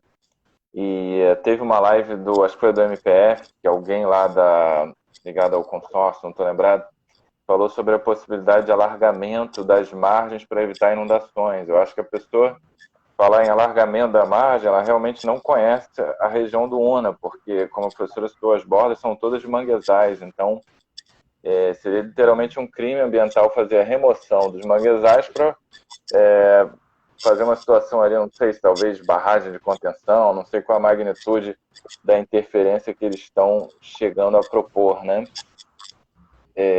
Então, concordo com ela no sentido de que o lançamento, ainda que seja de efluente tratado ou não, é totalmente inadequado, principalmente nos padrões de qualidade que têm sido apresentados hoje na região dos lagos, né, que está bem aquém ainda do que seria adequado. E você somando a isso esse enorme aporte físico, esse volume gigantesco, numa vazão muito acentuada, acho que isso torna totalmente inadequado. Mas eu queria ouvir um pouco dos professores sobre a questão, a possibilidade de proliferação das macroalgas ali na praia rasa, porque tem-se a constatação de que parece que o maior banco de macroalgas do estado do Rio e um dos maiores do Brasil, e esse excesso de carga orgânica que seria ocasionado por essa transposição dos efluentes, né, ela geraria também um contexto de proliferação excessiva das macroalgas, gerando uma espécie de sombreamento excessivo na praia, no leito, né? E poderia gerar um desequilíbrio ecossistêmico aí bastante relevante. Principalmente como o professor Sofiati ressaltou, e é um ambiente propício, bastante propício à reprodução de várias espécies de animais marinhos, né? Inclusive filhotes de tubarão, como ele estava citando. Eu queria entender mais nesse contexto da proliferação das macroalgas, o que pode ocasionar, porque acho que é uma argumentação a mais que a gente tem no sentido de mostrar o desequilíbrio, né? Que essa proposta totalmente inviável, inadequada, vem trazer para o ambiente marinho em Búzios, né? Especialmente que a gente tem a área de proteção ambiental, a professora estava citando as unidades de conservação, quer dizer, a gente tem a área de proteção ambiental marinha, da pesca artesanal, que começa justamente ali, por ironia, né? Começa justamente ali na foz do Una. Eu queria entender um pouco essa questão da possível proliferação das macroalgas, né? Bom, na parte que me cabe, Bernardo, eu deixo bem claro que eu não tenho formação em biologia, né? Eu sou um historiador, um professor de história, um historiador que decidiu estudar as relações das sociedades humanas com os ecossistemas. O que eu aprendi com relação ao manguezal é que ele suporta bem carga orgânica, né? Até pode crescer com essa carga orgânica, mas o problema sanitário aparece, né? Quer dizer, a carga orgânica alimenta o mangue, mas, ao mesmo tempo, essa carga orgânica afeta espécies animais, afeta as condições sanitárias do rio, pode afetar as pessoas que vivem dessa economia. Então, esse que é o problema. Agora, eu acredito também que aumente a proliferação de macroalgas, e eu não sei em que sentido isso pode afetar os manguezais, porque, embora sejam ecossistemas assim, muito plásticos, muito resilientes, né, e com a capacidade muito grande de se adaptar a condições adversas, há limite para tudo isso, né? Eu estava pensando aqui no manguezal da Lagoa do Siri, no sul do Espírito Santo. O que aconteceu com ele? Aconteceu que a foz foi barrada. Uma lagoa era um rio. Foi barrada, um rio pequeno. Foi barrada esse rio para quê? Para criar uma lagoa para atender o turismo. Então, tem vários restaurantes em volta, as pessoas colocam cadeira dentro d'água, ficam sentadas, urinam ali, jogam cerveja ali, jogam comida ali. Então, isso afeta as próprias pessoas que estão ali. E o que acarretou o manguezal, na verdade? As espécies que emitem essas raízes do subsolo para respirar morreram, porque houve a estabilização da lâmina d'água. Só o mangue vermelho, que tem aquelas ramificações do caule e com respiradores acima do nível d'água, é que suportaram. Essa foi uma questão que eu levantei. Por que está acontecendo? Por que aconteceu isso? Eu encontrei vestígios de outras espécies que já morreram, exatamente por essa estabilização. Então, é difícil a gente prever com exatidão tudo que pode acontecer se houver transformação. E aí eu invoco o princípio da precaução, né? Se a gente não sabe o que vai acontecer exatamente, não mexe. Não mexe porque vai trazer problema. É como eu falei, eu acho que revitalizar a bacia do Una não acarreta problemas em termos de aporte de água, além do que já existe, e que possa afetar os ecossistemas que estão ali presentes. Agora, despejo de água limpa ou suja, né, transformando o rio Una, na verdade, não vai ser mais um rio, vai ser um condutor, né, de esgoto, de água de esgoto, aí é outra coisa, transformei num canal. É como aconteceu com essas áreas todas que foram drenadas, que o rio Una tinha banhados enormes, né, em 1935. Eu sei isso por conta do relatório que o DNOS, não era DNOS ainda não, Comissão de Saneamento da Baixada Fluminense, falava, existia o Rio do Trapiche, que hoje é a Marina de Búzios, né? Aquilo ali era um rio, não foi um canal aberto no continente, foi um canal aberto dentro do rio. Ali tinha manguezal. Lá no fundo ainda a gente encontra umas plantinhas, né? E o rio Una não sofreu esse impacto tão grande. Então, eu acho que não convém mexer, sabe? Não convém mexer de uma forma muito profunda, possa alterar as condições ambientais reinantes ali. Senão a gente pode ter consequências, porque uma coisa vai empurrando a outra, a gente vai ver, que como eu vi no último encontro, porque foi na audiência pública, o professor mostrou a pluma, né, lançada pelo rio Una. Atinge até o outro lado, atinge o mar aberto. Então, a gente não pode medir, de fato, as consequências disso. Eu muito menos sei de organismos, a minha área é o meio físico, né? Mas certamente eu acompanho a ideia do professor Sofiati de que, nesses casos, a precaução, além de ouvir os pesquisadores da área, o pessoal que estuda as macroalgas, porque eu também já ouvi pessoas dizendo que um excesso de proliferação delas também não é um bom resultado, né, que vai acabar cobrindo o fundo e havendo uma série de problemas, também não sei. Eu acho que toda alteração em ecossistemas, em lugares, em unidades de conservação, em lugares que dependem da sobrevivência de comunidades tradicionais que já vivem ali há centenas de anos, a gente não pode atirar numa solução que não tenha nenhum tipo de embasamento que permita dizer que ela não vai ser negativa. Porque as colocações, eu acho que elas pecam pelo seguinte aspecto: vai fazer isso, não vai ter problema nenhum.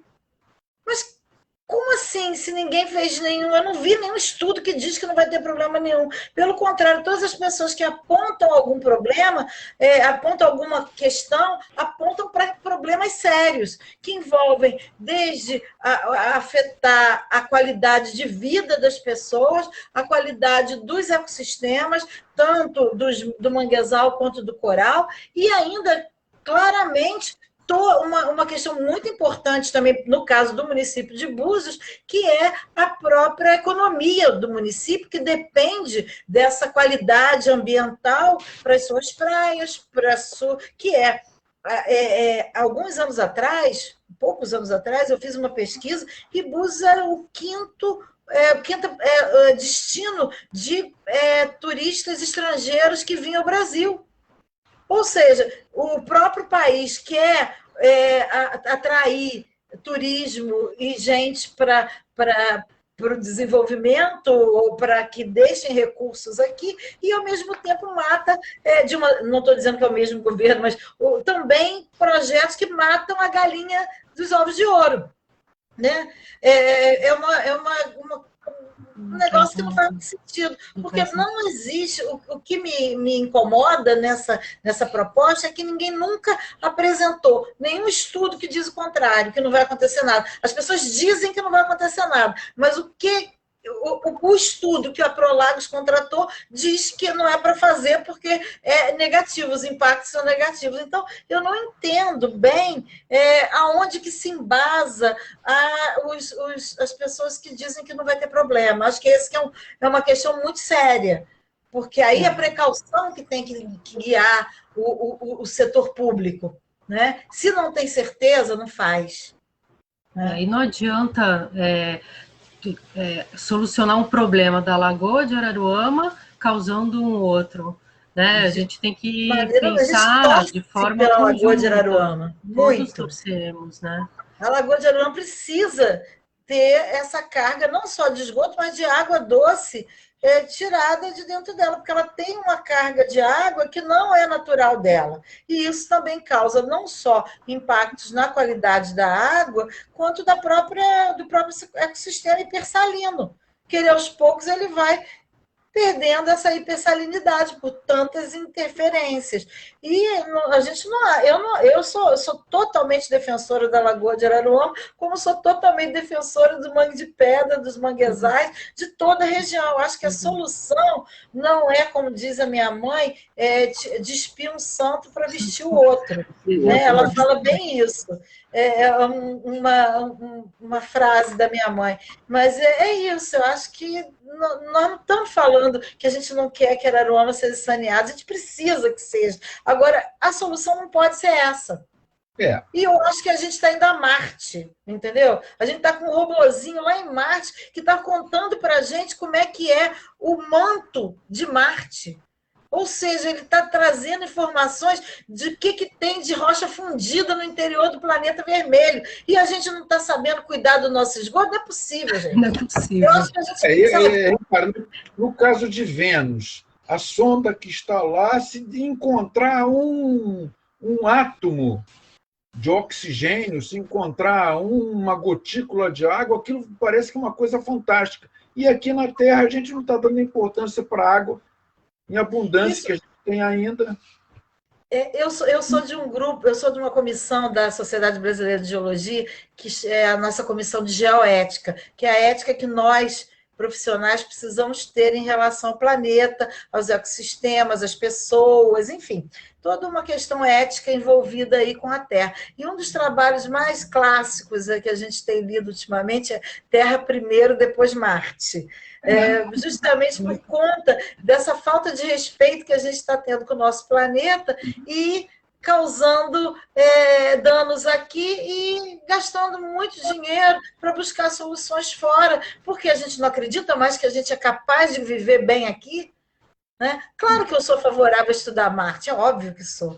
Eu, como curiosa e interessadíssima nesse assunto, tudo que chega eu leio. Faço maior questão de ler, mas eu acho que a gente precisa gastar mais com o nosso planeta também, entender o nosso planeta. E aqui, no nosso caso, particularmente, entender essa questão do esgoto, porque eu acho que se a gente não buscar uma solução, a gente... Daqui a pouco não tem mais praia. Eu, quando criança, tomava banho em Rio, que eu sou da Serra, aí depois me mudei para Niterói, tomava banho na praia de Caraí. Hoje já não tenho tanta coragem, porque a água já não é mais aquela que era da minha infância. Então, acho que a gente está inviabilizando o nosso próprio lazer, a nossa própria vida, né? Então, acho que tem muita coisa para a gente fazer ainda, e gastar dinheiro com saneamento básico é fundamental. É uma prioridade. Né? E, Bernardo, como está essa prioridade aqui no município em relação a algum plano de saneamento? Você quer falar um pouquinho disso? Assim, desde o ano passado entrou a meta, né, que o Brasil passou a ser obrigado a adotar pela Lei Nacional do Marco de Saneamento, né, visando ali a data de 2033, né, dezembro de 2033, atendendo 90% da população. Então, é uma obrigação dos concessionários, é bom os cidadãos, os governantes estarem atentos a esse radar e a gente ter um cronograma que possa acompanhar essa evolução, de forma que ela seja realmente viável e possa ser cobrada. Até a lei do MINC, que saiu na última semana, né, vai muito nessa linha aí do acompanhamento da evolução das realizações das companhias de saneamento. E reuso da água, né? E reuso da água. Hoje está sendo, foi licitada, acho que vai ser licitada em dia 15, a rede de esgoto ali da Sembraça, acho que é 1,8 km, e está para ser licitada também 2 km e pouco ali no Capão, acho que 2,3 km. Então está evoluindo alguma coisa. Agora, ainda não se tem uma realização assim, pelo que até onde eu estou acompanhando, sobre esse cronograma para chegar daqui a 10, 12 anos com esse atendimento que o novo marco chama de universalização, né? Acho que é importante a gente ir amadurecendo esse debate para poder que a concessionária venha cumprir de fato a obrigação legal dela, né, que se tornou a partir dessa legislação. E como a professora Kátia falou, é fundamental para a gente ter a sustentabilidade, a qualidade de vida e a viabilidade econômica da cidade, que depende profundamente do turismo, depende muito do litoral, né? A própria viabilidade fiscal, porque a partir do momento que você tem atividade econômica muito prejudicada, como faria essa questão do despejo dos esgotos, né, da região dos lagos para cá, ela pode ter a viabilidade fiscal seriamente comprometida também, né? A partir do momento que você perde o atrativo, ele deixa de ser o quinto destino turístico mais visitado pelos estrangeiros, né? E principalmente que essa proposta impacta ali todo aquele centro histórico, turístico, cultural ali de Dom Fernandes, Ossos, Azeda, Praia da Armação, né? Que foi onde a cidade começou, com a questão das armações baleeiras, todos aqueles prédios históricos e tal, que tem um apelo turístico muito grande, né? Muito relevante. E então isso o saneamento, na realidade, está linkado à própria sobrevivência econômica da cidade. Essa é uma realidade. A gente tem observado, fizemos um voo de drone ali na Lagoa do Canto, por exemplo, né? E a degradação dela nos últimos 5 a 10 anos ali em relação à qualidade, ao espelho d'água dela, regrediu profundamente. Ela era um espelho d'água muito amplo, né, que você passava ali dentro do Ribeiro Dantas, você via, tinha um aspecto cênico muito interessante ali de observação, né. E hoje ela está coberta de gigogas ali, naturalmente o impacto dos últimos 10 anos, porque a Vila Caranga não tinha esgoto, né, quando passou a ter, em grande parte, a rede passou acima do nível das casas, né. Então, aí os cidadãos ali ficaram numa situação difícil de fazer uma ligação, porque precisa de uma elevatória, né? Cada casa vai ter que tentar uma viabilidade técnica ali, econômica, para conseguir tirar o esgoto dentro de casa, não adianta só ter o esgoto na rua. Então, esses últimos anos, enquanto isso, a Lagoa veio recebendo o despejo, né, de esgoto via galeria pluvial, e houve a degradação de uma região que poderia, inclusive, ter um apelo no contexto urbanístico da cidade muito maior. Então, quer dizer, eu lembro que em 2019, o NEABC, a gente fez um seminário e o professor Alexandre da Fiocruz, ele falou assim, tem que ver quais praias Búzios vai aceitar abrir mão nos próximos anos, se não trabalhar o saneamento básico. Então, o saneamento para uma cidade turística que vive do litoral, o saneamento básico é primordial. A gente realmente precisa focar muito nisso aí nos próximos anos. E essa questão... Aquele desafio, chegou a conversar com alguém sobre isso? Será que é possível a gente fazer uma limpeza, pelo menos semanal, ali no Mangue de Pedra, dos microplásticos lá que a gente vem encontrando com muita frequência? Você acha que é possível? Não só é necessário, né? É profundamente necessário. Eu acho que é possível. Eu acho que é possível, sim. Assim, vamos colocar isso como uma pauta aí principal em homenagem a esse dia, porque... Ano passado, o pessoal estava removendo esse ano também começou isso, removendo muita pedra ali do manguezal, né? Para levar de recordação, sei lá para quê. E aí a Guarda Marítima ficou com 2 profissionais ali dando plantão para evitar esse tipo de supressão, né? Das rochas, né? Agora, eu acho que realmente passa por um processo, Carol, mais amplo que a gente está tentando implementar de educação ambiental nos bairros, né? É difícil o poder público fazer a gestão integral assim dos aspectos ambientais da cidade. A sociedade tem que ser participativa e tem que haver, aí sim, projetos de educação ambiental nos bairros, é o que a gente está tentando implementar, começando ali pela Vila Caranga e Zé Gonçalves, tudo correr bem, para difundir esse conceito de que é interessante o cidadão também ser responsável por esse tipo de programa, né? Porque depois muda uma política do poder público, mas tem uma mobilização social, né? Existe o projeto dos guardas mirins, né? Das crianças, poderia talvez colocar isso dentro, né? Para eles irem... o Janeiro da Guarda Marítima Ambiental, ele está tentando essa parceria com a Guarda Civil, fazer o projeto da Guarda Marítima Ambiental Mirim também, para viabilizar essa questão das crianças. Pode ser que em 1 ou 2 semanas aí ele já tenha um resultado interessante nesse sentido.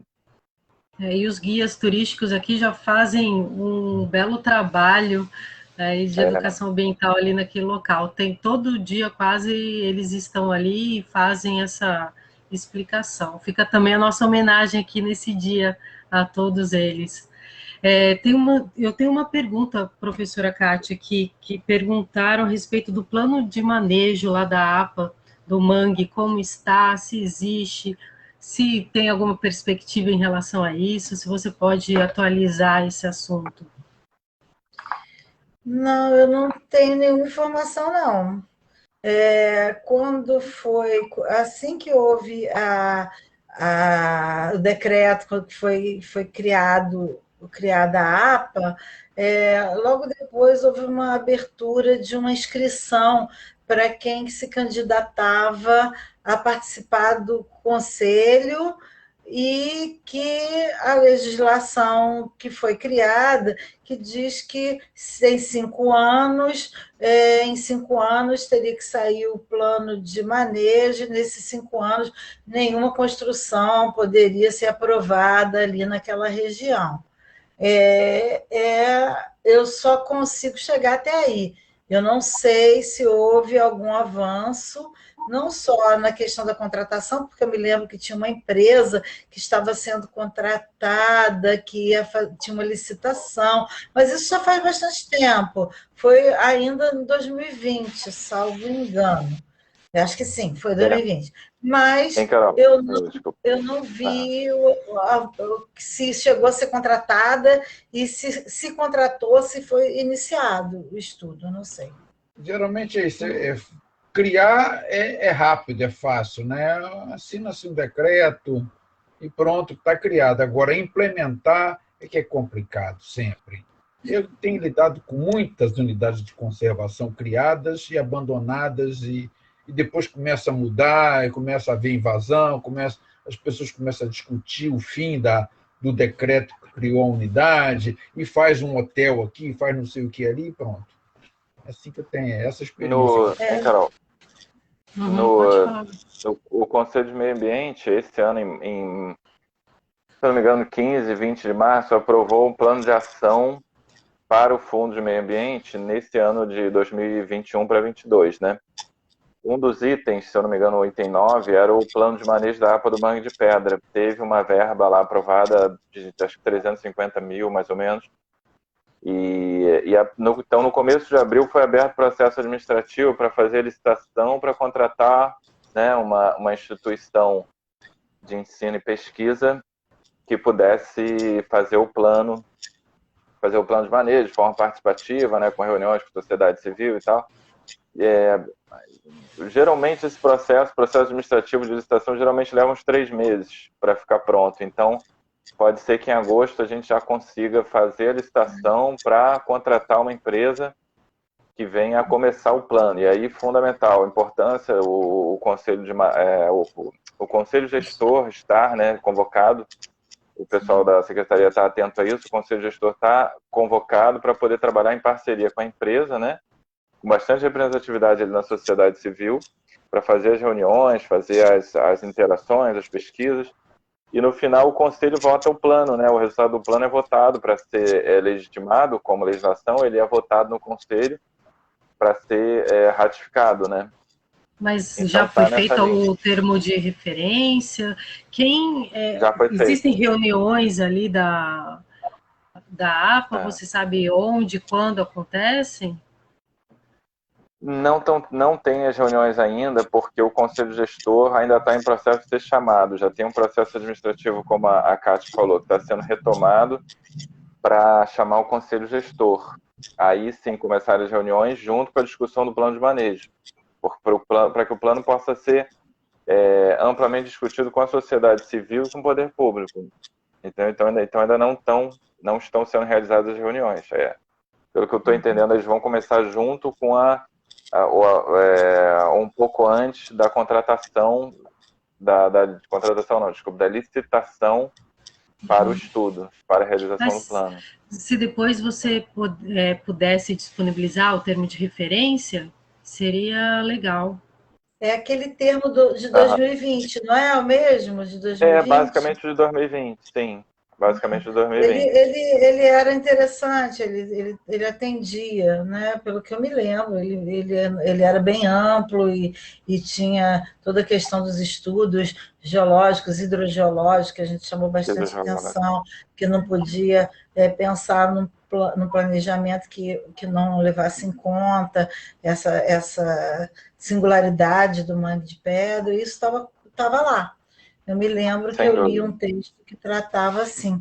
Eu espero, sim, desejo muito que isso ande e que a gente possa discutir o Mangue de Pedra, inclusive rediscutir até essa questão de APA, porque a gente viu ali que o que sobrou do entorno do mangue praticamente não permite mais ocupação.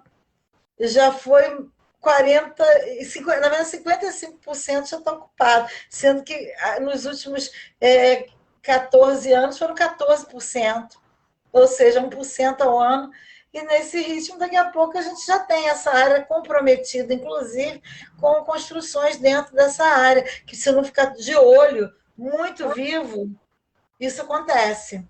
Por que acontece? Porque quando você dá uma voltinha e vira as costas, quando você vai lá de novo, já tem uma casinha. E o que era um monte de material de construção, na outra semana é uma casinha, em 2 meses é uma casa de 2 andares, de bom padrão construtivo, que é o que está crescendo ali. Você pode ver que não é casinha mais...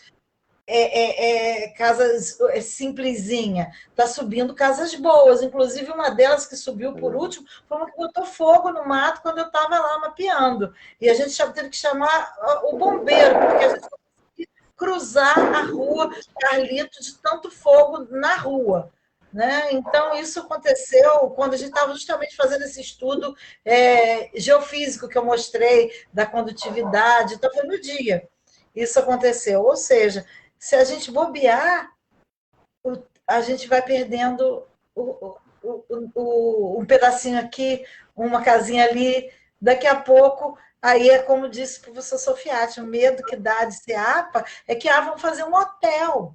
O hotel não tem problema. Tem, porque cimenta, asfalto não tem problema.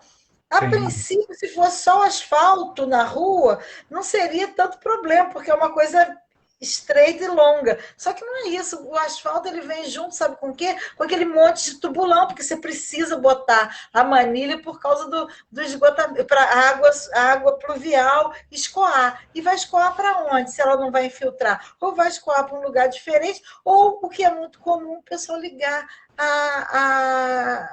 o esgoto na linha de água pluvial.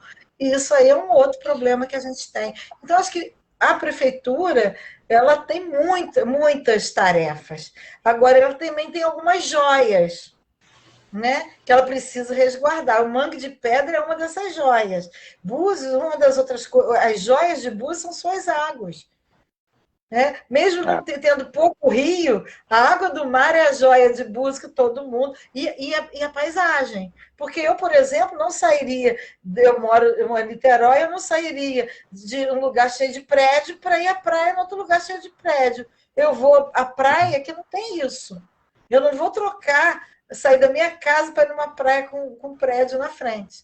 Então, eu acho que isso que faz a busca, a procura por aquilo que é diferente, pela paisagem, pela beleza dos costumes, pela água transparente, é isso que as pessoas vão buscar, né? E é isso que a gente deseja preservar, não só para Búzios, mas nós que trabalhamos na região dos lagos, como eu trabalho, de Maricá até São Francisco de Itabapoana, no litoral, eu fico de cabelo em pé com os projetos que às vezes mirabolantes que se faz de perda de espaços nobres da natureza em nome de projetos às vezes pouco que não vão agregar em nada, vão ser perdas naturais que não vão ser superadas por ganhos sociais, pelo contrário.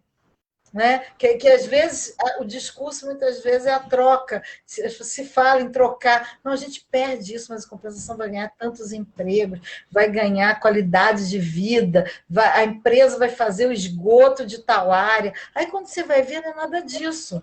Vamos então, falar tipo, do caso de Búzios, eu não vou longe, não, vamos falar no caso de Búzios, vamos falar do Brizes, tá? Que foi construído em cima das dunas, tá? Em cima das dunas de Tucuns, e que, de fato, o que trouxe de benefício?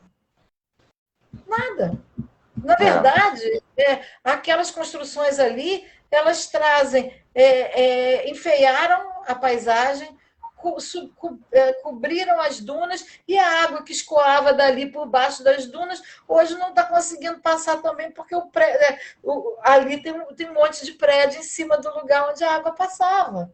Porque as dunas são aquíferos. Então, eu acho que, não saindo de Búzios, já que a gente está falando dessa região, eu citei um exemplo aqui que foi um exemplo mal gerido de ocupação de uma área natural que poderia ter um uso muito mais nobre, muito mais importante, que gerasse muito mais empregos do que simplesmente colocar uma piscina que as gaivotas que nadam nela. Porque é isso que acontece. Basta você andar na praia de Tucuns, que você vai ver que quem toma banho na piscina, aquela piscina ali, são as gaivotas.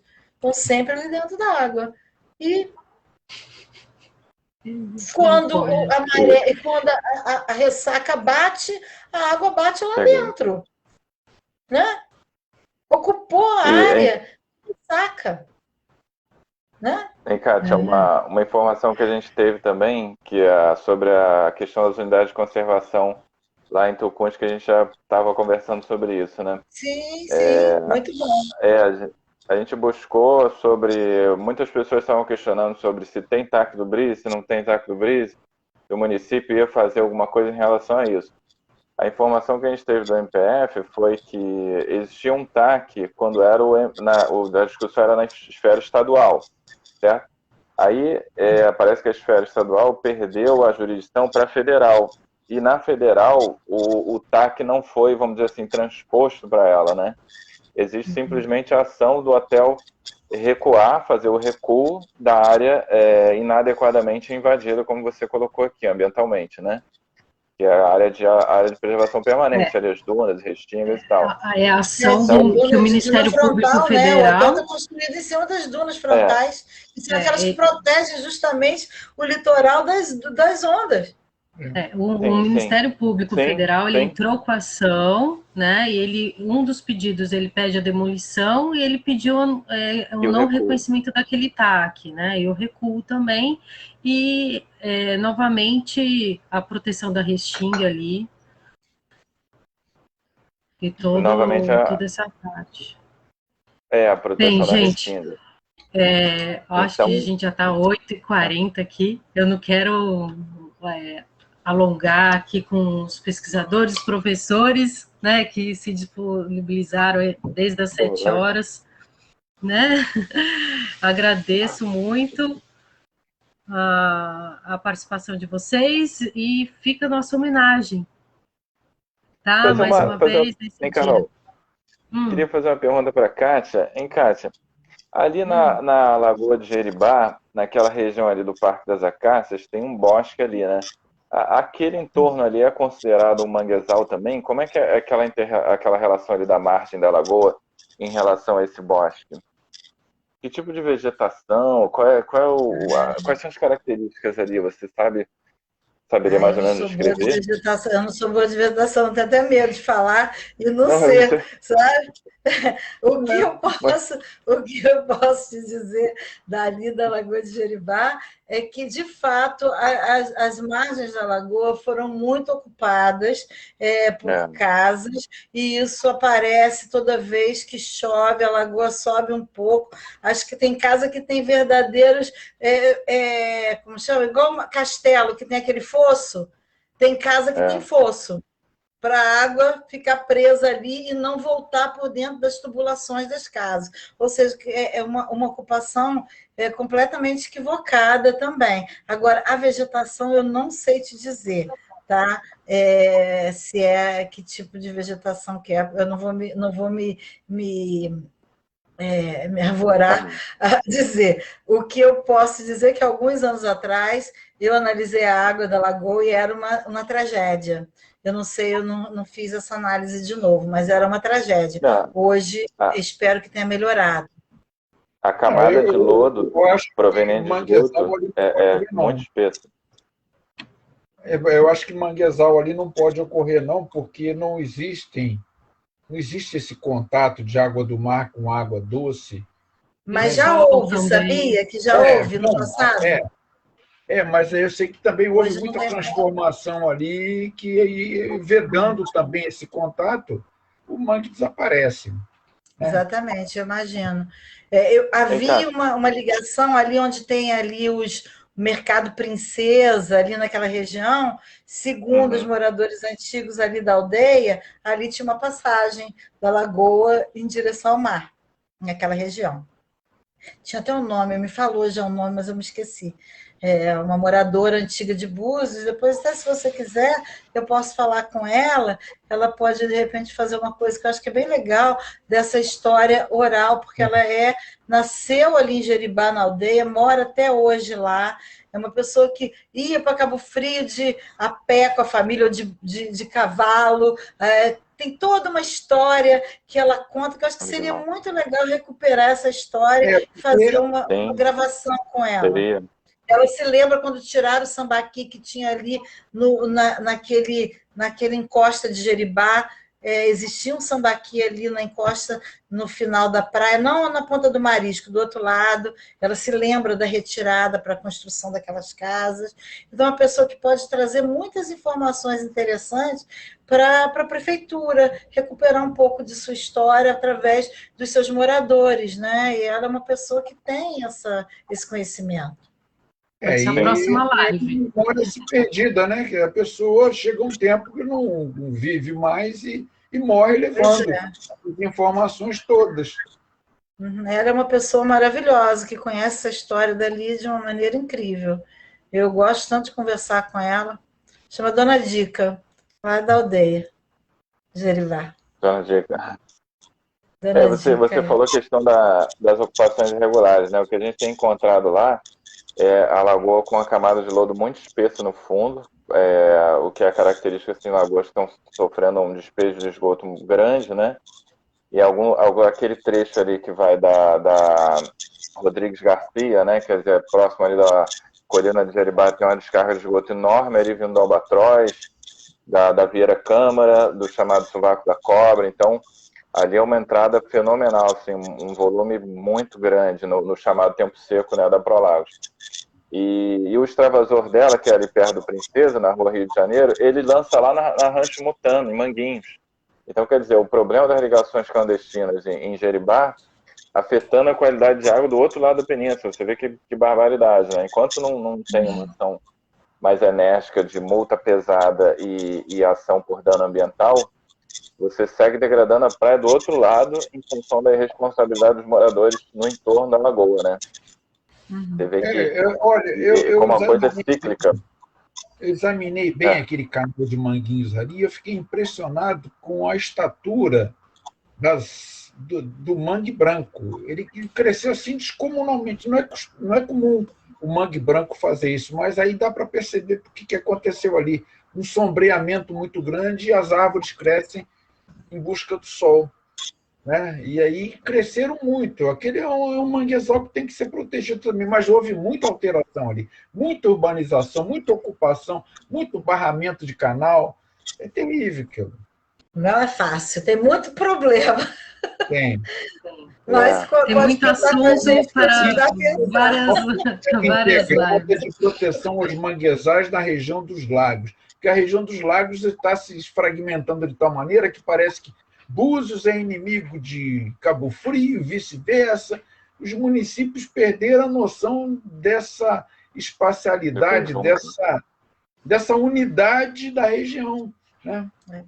Nós temos falado muito disso no Costões e Lagunas, nosso projeto Geoparque, por conta disso, porque esse projeto ele só funciona se os diversas unidades se falarem, senão a gente não consegue tocar ele. Trabalhar individualmente, ele não existe. Ou pensa coletivo, ou a gente vai ter muita dificuldade de tocar por conta dessa fragmentação, né? E eu acho que todo mundo tem que pensar que o que move a região dos lagos é a sua beleza, sua história, as suas riquezas naturais, suas riquezas culturais, as pessoas. E se isso não for considerado nesse estilo de desenvolvimento, a gente vai ficar fragmentando, porque é mais fácil tocar dessa maneira do que pensar uma solução em conjunto, né? É mais difícil, mas é mais efetivo, né? Inclusive Cabo Frio deveria pensar essa questão do UNA mais integrado a Búzios, porque se você observa, a senhora mostrou ali a pluma do rio na vazão de hoje, né? Quer dizer, ela já chega ali tranquilamente na Ilha Feia e no Canal da Marina, na Ilha das Rocas, chega no comecinho ali de Manguinhos. Se você joga o que eles propõem, quer dizer que é 8 a 10 vezes maior, com a corrente do Brasil, ele chega a Cabo Frio tranquilamente, sem sombra de dúvida. Ele atravessa Búzios inteiro, prejudica Búzios. Mas ele chega a Cabo Frio também, não tem a menor dúvida.